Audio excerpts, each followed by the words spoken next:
नाम नहीं कमाना है और ना ही पैसा कमाना है। जैसे चाचा ने बोला कि इस उम्र में भी ये लड़का साथ दिया, ये इतनी फिल्में बना ली। जैसे दीदी ने बोला कि मुझे भाव से कोई भावुक कर सकता है, तो मेरी इंडस्ट्री में भी पवन को क्या बोला जाता है?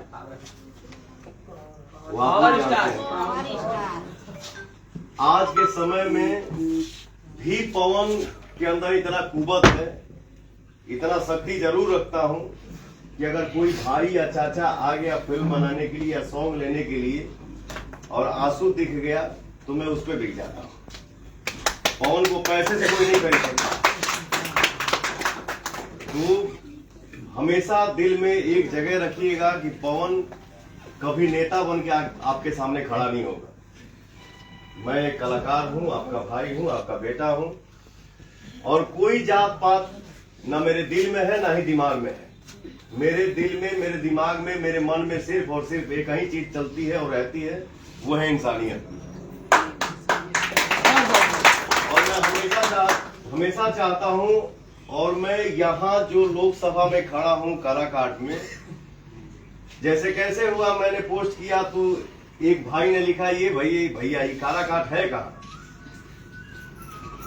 आज हमारे भाइयों का कमेंट ये आ रहा है कि मुझे पता नहीं था कि ये काराकाट है कहाँ, लेकिन आज के डेट में गूगल पे उंगली दबाओ तो पहला नाम काराकाट ही आ रहा है। ये मेरे लिए सौभाग्य है, और मैं यही चाहता हूं कि काराकाट लोकसभा से अगर आवाज उठे तो हिंदुस्तान में गूंजे कि इंसानियत जिंदाबाद। मेरा यही चाहना है, एक माँ ने भी भेजा है एक बेटे को कि आज से आपन बेटा हम काराकाट के सौंप देनी। आप लोगों को बताना है कि पवन ये गलत है, ये सही है, और तुमको इस रास्ते से चलना है और ये विकास का कार्य करना है।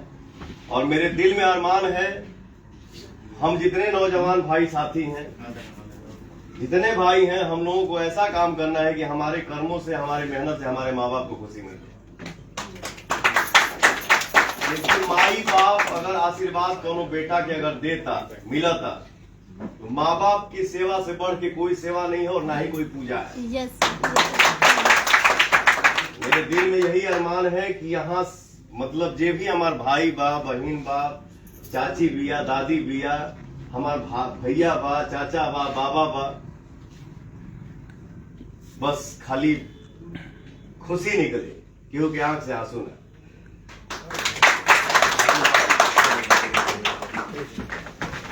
ठीक बात, हम तो नहीं